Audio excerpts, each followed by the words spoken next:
በትናንትና በተደረገው የቦክስ ውድድር ሙስሊሞች መድረኩን አሰለሙት። ረቢቅ ሪንጉን አሰለመውና የቦክስ ፋይት እያየሁኝ ነበር፣ የዱሪሳንና የረቢቅን ማለት ነው። እናንተስ ሻሂድ ለመሆን ዝግጁ ናችሁ? ምክንያቱም አላህ ሻሂድነትን ይሰጠኛል ብሎ በአላህ 100% እርግጠኛ ስለሚሆን ነው። አሰላሙ አለይኩም ወራህመቱላሂ ወበረካቱ። ሰላም ጤና ፍቅር በያላችሁበት የዓለም ጥግ ዳር ድንበር ድረሳና ነኝ። እንደምን አላችሁ ውድና የተከበራችሁ የእንም የቁም ነገር ቤተሰቦች፣ ዛሬም እንደተለመደው በቁም ነገር በአስተማሪ ወቅታዊ ቪዲዮ ተመልሰን መጥተናል።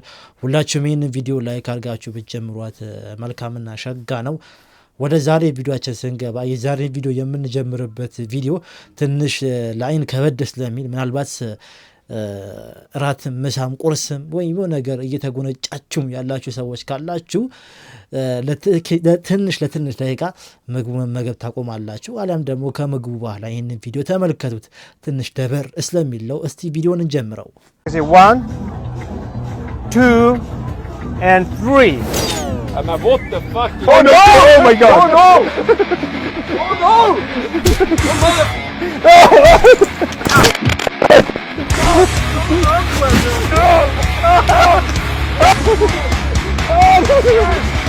እጅግ በጣም ያሳዝናልም ያሳፍራልም ይደብራልም።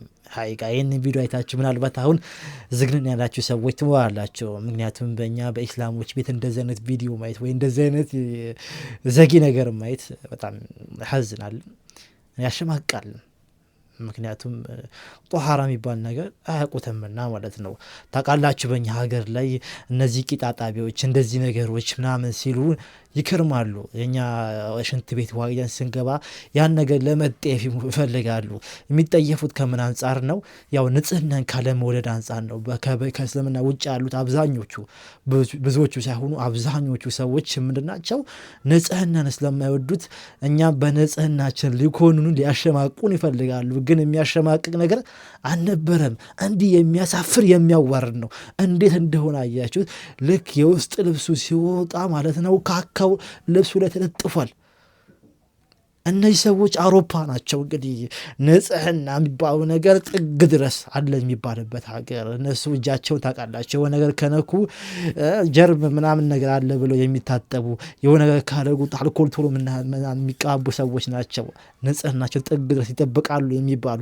አስቡት የኛ ሀገሩን ሰው ደግሞ የውስጥ ልብሱ ቢታይ ምን ሊመስል እንደሚችል ሙስሊም ያልሆነ ሰው ማለት ነው ምን እንደሚመስል አስቡት። ግን እኛን አላወቁም። ራሳቸው ተሸማቀው ራሳቸው የሚያሳፍን ነገር እንደሆነ ኢስላም ቂጣጣቢ እያሉ እኛን ለማሸማቀቅ ፈለገው። ይሄ ነው እንግዲህ እውነታ። ውስጣቸው ሲገለጽ ከላያቸው ሊያምሩ ይችላሉ፣ እኛ ላይ ስቃሉ ያላግጣሉ እንጂ አዳሜ ለጥፎት ነው የሚዞረው። ቂጡን የማይታጠብ የለም ኢትዮጵያ ውስጥ። ሶፍት አይጠቀምም፣ ነውር ነው። ኪንታሮን ድሮ ነውር ነበረ። ወንድ ልጅ እንዴት ቂጡን ያጥባል በውሃ እየተባለ እንዴት ሽንቱን ያጥባል እየተባለ አሁን ሳይንስ በሙሉ ሹፌር በሙሉ ኢትዮጵያዊ በሙሉ ሶፍት አይጠቀም። አሁን ቂጡን በውሃ ነው የሚያጥበው። ኪንታሮት ቀነሰ። ይሄ ጤና ነው። እስልምና ላይ ምንም ነገር ያለ ምንም ምክንያት አልተደረገም። እያንዳንዱ ወንድ ቂጡን ያጥባል አሁን በውሃ፣ ሶፍት አይጠቀምም። ሴትም ወንድም።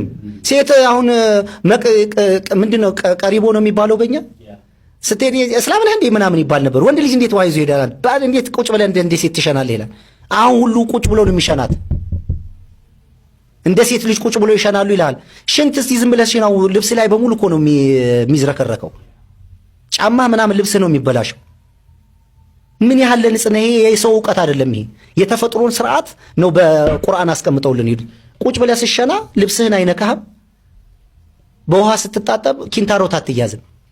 ሰው ሁሉ ቁጭ ብሎ ይነዳል ይውላል። ላቡን እንደገና በሶፍት ያደርጋል። ኬሚካል አለ። ኪንታሮት በሽተኛ ነው።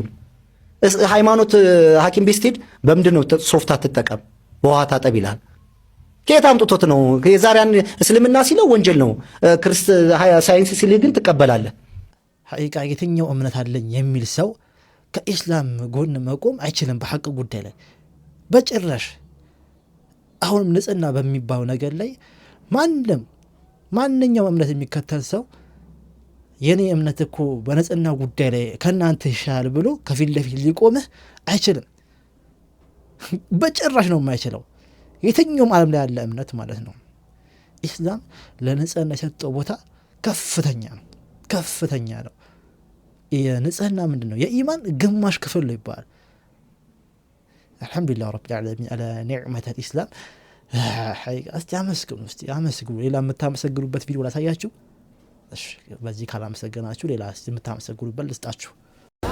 አረ የእስልምና ሃይማኖት እንዴት አባቱ ደስ ይላል። በስማም ነው ከዚህ ሁሉ ሰው ውስጥ እየሰገዱ ነው።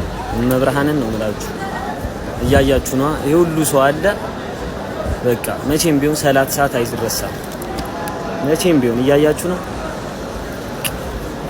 መብርሃንን እስልምና ሃይማኖት በጣም ነው ደስ የሚለው።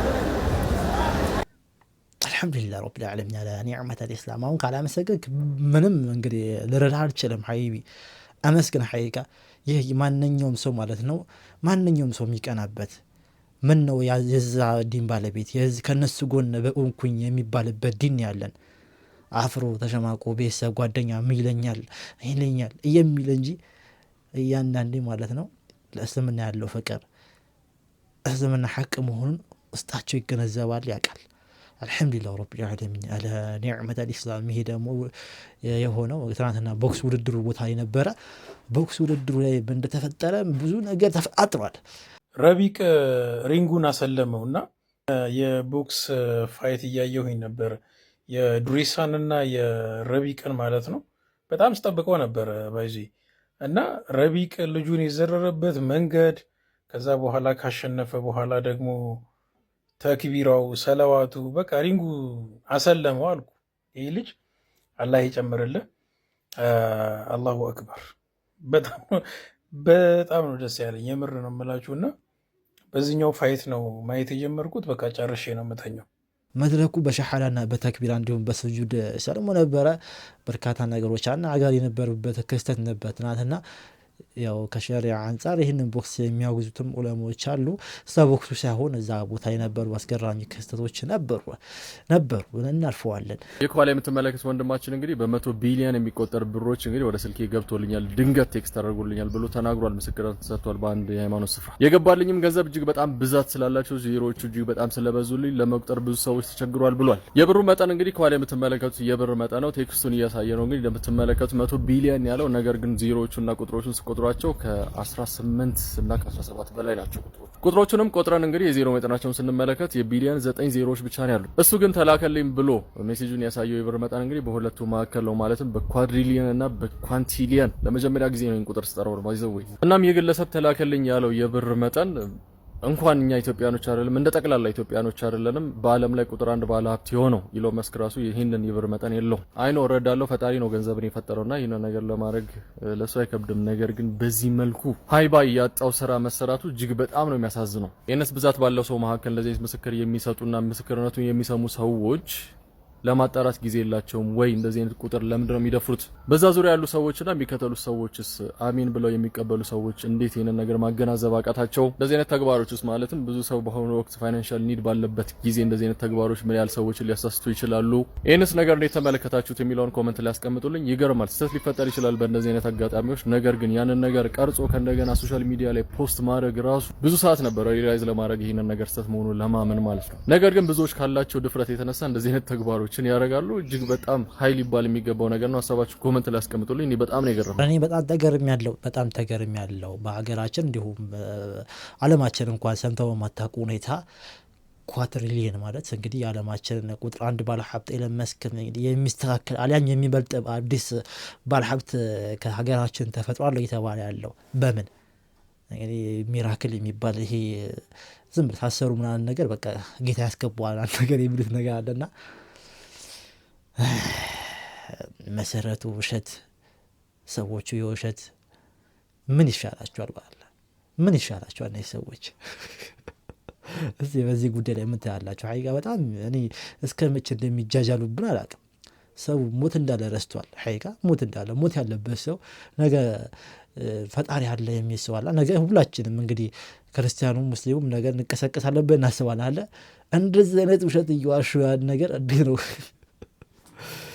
ውሸት የሆነ ነገር እውነት ለማስመሰል መሞከር በውሸት። በሳውዲ አረቢያ መካ ጎን የሌላ እምነት ተቋም ይሰራ ብላችሁ የምትሉ ሰዎች ታዲያ ይህን ጥያቄ የሳውዲ አረቢያ መንግስት ጠይቁታ። የኢትዮጵያ የእስልምና እምነት ተከታዮች ምን ያገባቸዋል ስለ ሳውዲ አረቢያ? ጥያቄ ካላችሁ የሳውዲ መንግስት ጠይቁት። ሲቀጥል የኢትዮጵያ የእስልምና እምነት ተከታይ እየጠየቀ ያለው በመስጊዳችን እንስገድ እንጸልይ ነው። ሌላ ጥያቄ ማንም ጋር አልደረሱም። ተዋቸው፣ እንኖርበት፣ ተከባብረን እንደኖርን እንኖርበት። ታች ላይ ያለው ህዝብ በአንድነት ተስማምቶ ተፈቃቅሮ የሚኖር ነው። ፖለቲከኞችና የአንዳንድ ጥቅም የምትፈልጉ ህዝብ እንዲሾቅ የምትፈልጉ ሰዎች ናችሁ ይህን አጀንዳ ያመጣችሁት። ተውን፣ እኛን አትወክሉም። መሻቦ ሐቅ ይወጣልሽ። ሰሞኑን በአክሱም ሙስሊሞች ጉዳይ ላይ ብዙ ውዝግብ የሚያስነሱ ነገሮች ተከስተዋል። ይህም ባለፈው ለሶስተኛ ጊዜ ጁሙዓ ሰላት አልሰገዱና መላው ዓለም ይስማ ሙስሊሞች ድምጽ ሆኑን ብለው በተለያየ ሶሻል ሚዲያ ላይ ተዘግቦ ነበር። ይህንም የዘገቡት ሶሻል ሚዲያ ላይ ቲክታክ ላይ ዜና የሚሰሩ ሰዎች አሉና እነሱም ይህን ነገር ዘግቦት ነበረ እና አንዳንድ ጽንፈኞች ሙስሊም ጠሎች ደግሞ ተነሱባቸው። እነዚህ ዘጋቢዎችም ማለት ነው። እነሱ ያው ስራቸው ነው፣ ቲክታክ ላይ ዜና መዘገብ ነው። ዘገቡት ማለት ነው። ሲዘግቡት ለምን ዘገባችሁ ብለው እሪ ማለት ጀመሩ። እሪ ማለት ነው። ይገርማችኋል። እንደ ሌላው ዘገባው ተውትና አንዳንዱ ሰው ነው በራሱ ተነሳሽነት በራሱ ፍላጎት ሙስሊሞች የጠየቁት መስገጃ ቦታ ነው፣ ያ ቦታ ሊፈቀድላቸው ይገባል። እናንተ ደግሞ የምትጠየቁት የሳውዲ መስገጃ ነው። የሳውዲ መስገጃ ደግሞ ማን ነው? ሳውዲ ሀገር ለቤተክርስቲያን ነው የምትፈልጉት። ያን ነገር ከፈለጋችሁ ደግሞ የሳውዲ መንግስት ጠይቁት እንጂ ኢትዮጵያኖች ምን አገባችሁ ስትል እቺ ልጅም ተናግራለች። ግን እስካሁን በአክሱም ሙስሊሞች ጉዳይ ላይ ምንም አዲስ ነገር የለም። በአላህ 100% እርግጠኛ ናርዲ እንዴት ነሽ? ሰላም ነው ይብሮ፣ እንዴት ነህ? አለሁ። አንድ ጥያቄ ነበረኝ። እሺ ችግር የለውም። እስቲ አንድ ሙስሊም ለእምነቱ ሲታገል ለምንድን ነው የማይፈራ ብለሽ ታስቢያለሽ? ምክንያቱም አላህ ሻሂድነትን ይሰጠኛል ብሎ በአላህ 100% እርግጠኛ ስለሚሆን ነው። አመሰግናለሁ። ፍትህ የማናገኝ ከሆነ ጠይቀን በአፋችን ፍትህ የማናገኝ ከሆነ ቀጣዩ እርምጃችን ወደ ሸሂድነት ነው። ይሄን ሁሉም ሰው ማወቅ መቻል አለበት። ሐቂቃ እውነት ነው። የአክሱም ሙስሊሞች ጉዳይ ላይ በጣም ትኩረት ሊሰጠው ይገባል። እንደዚህ ዝም ብለን ችላ ብለን ወይ ተዘናግተን የምናልፈው ጉዳይ አለ። ምክንያቱም የማይነካ ቀይ መስመር ነው የተነካው። ቀይ መስመራችን ነው የተደፈረው። አትሰግዱም፣ አትኖሩም፣ አትቀብሩም የት ነው የተባሉት? መብት የላችሁም ነው የተባሉት። ስለዚህ መብታቸው እስከሚከበር ድረስ ኢንሻአላህ የኛ ሙስሊሞች በአጠቃላይ እንታገላለን። ኢንሻአላህ በሰላማዊ መንገድ ይሄ ነገር ተፈቶ የአክሱም ሙስሊም ወንድሞቻችን እናት አባቶቻችን ልጆቻችን በነጻነት በሀገራቸው ላይ መስጂዳቸው ተሰርቶ የሚሰግዱበት የሚቀሩበት የሚማሩበት ሂደት በቅርቡ ይመቻቻል ብለን ተስፋ እናደርጋለን። እናንተም በአክሱም የምትኖሩ ሙስሊሞች አብሽሩ፣ አላህ ከጎናችሁ ይሁን። የዛሬ ቪዲዮ ይህንን ይመስል ነበር። ጀማ የዛሬ ቪዲዮ ከወዳችሁላችሁ ላይክ አድርጋችሁ ጨርሷት። ላለው ሰላም አለይኩም ወራህመቱላሂ ወበረካቱ።